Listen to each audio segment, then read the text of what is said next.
followed with the helping verb will or shall.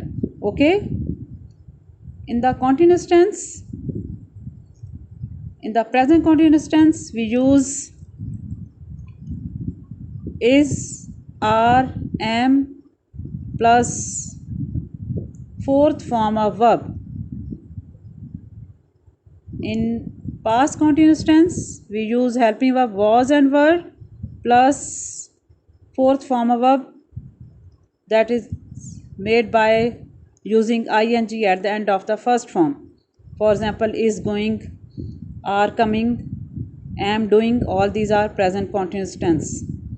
In past continuous tense, we use was and were helping verbs and the fourth form of the verb. For example, was playing, were coming, all these are forms of past continuous tense.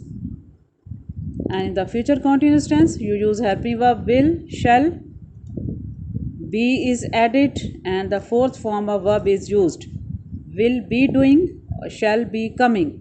These are the examples of future continuous tense. Clear?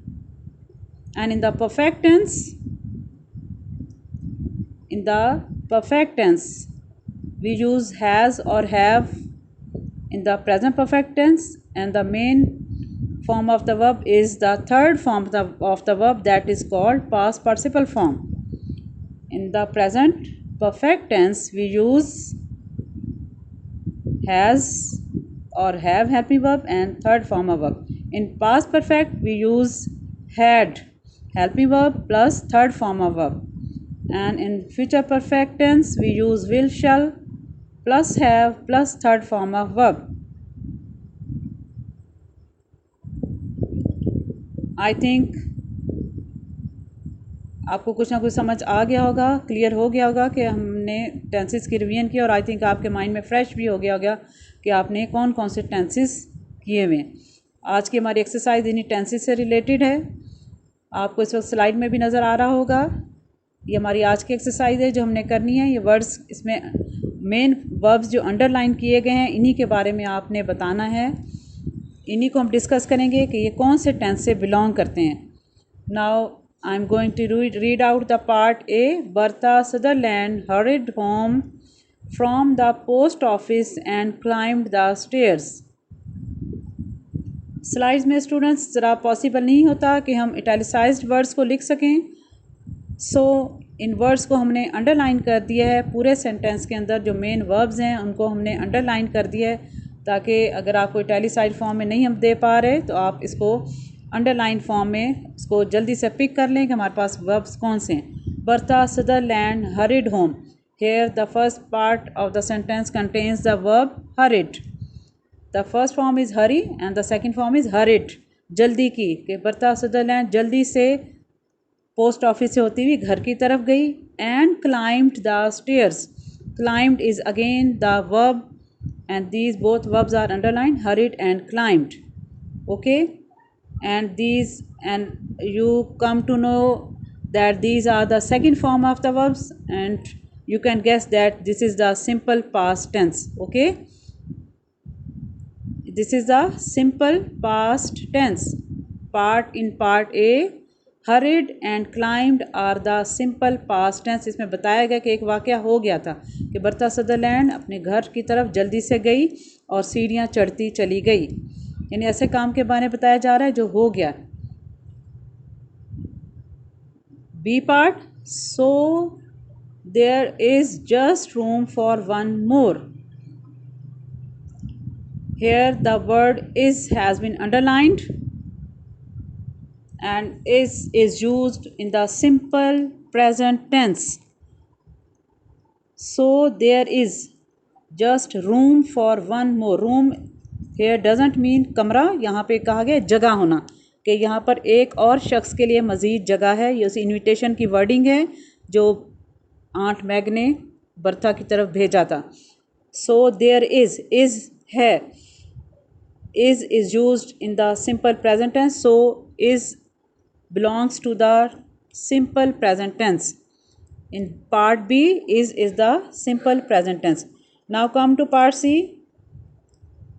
There never was such a dear sweet jolly aunty in the world. अगर आपने lesson की proper reading की हुई है, question answer भी कर लिए हैं और बाकी एक्सरसाइज भी हमने की है, तो आपको खुद ब खुद समझ आ रहा होगा कि ये सेंटेंसेस कहाँ से बिलोंग करते हैं और ये वाला स्पेशल जो सेंटेंस है ये किसके बारे में कहा गया है। ये बर्था की वो ओपिनियन थी जो वो अपनी आंटी के बारे में रखती थी। There never was is the past tense of is. was the was has been underlined in the part C. There never was such a dear sweet jolly auntie in the world. Was is the simple past tense कि दुनिया में aunty उसकी aunty जैसी कोई भी अच्छी और जिंदा दिल आंट नहीं थी। Now come to part D.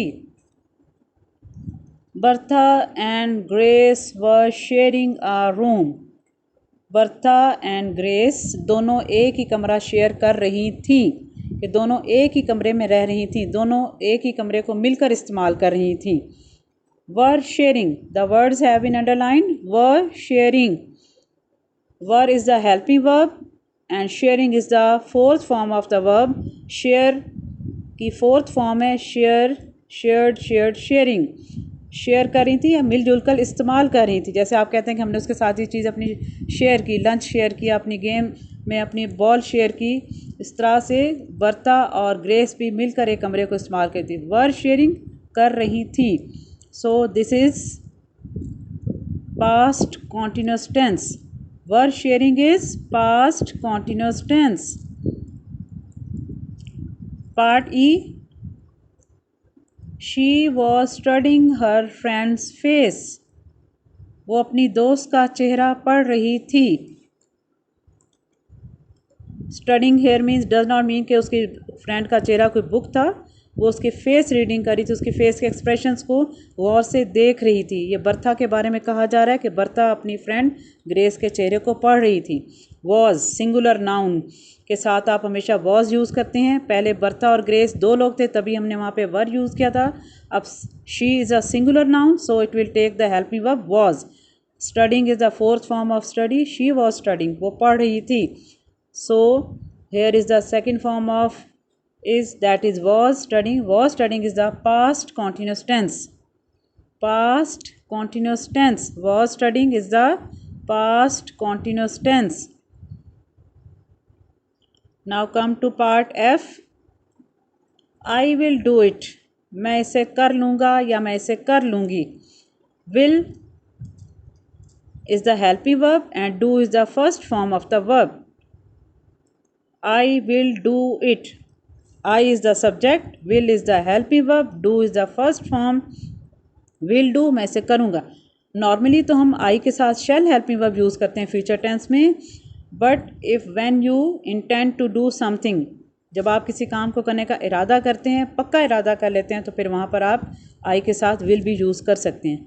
So here Bertha is planning that she will do it. तो अपने बारे में कह रही कि मैं ये काम कर लूँगी। अब क्योंकि उसने प्लान कर लिया था कि अपनी फ्रेंड को भेज कर रहेगी अपनी आंट के घर, तो उसने कहा कि आई मैं इसे करूँ। Will do has been underlined in the part F. यहाँ पे काम करने का इरादा किया जा रहा है आने वाले वक्त में, तो ये कौन सा टेंस हमारा बनेगा? Future tense, simple future tense. Will do simple future tense. Now come to the last part, that is she has grown plump and rosy. I think all of you may have come to know about whom this sentence is about. Has grown, वो बन गई है, plump and rosy थोड़ी सी सेहतमंद और pink colour उसका हो गया, यानी वो बहुत सेहतमंद और उसका रंग कम्प्लेक्शन अच्छा हो गया। ये ग्रेस के बारे में कहा गया था और किसकी ओपिनियन थी? ये आंट मैग की। यहाँ पे वर्ड अंडरलाइंस किए गए हैं। Has grown, has is the helping verb and grown is the third form of grow. हो गई है, बढ़ गई है, चेंज हो गई है।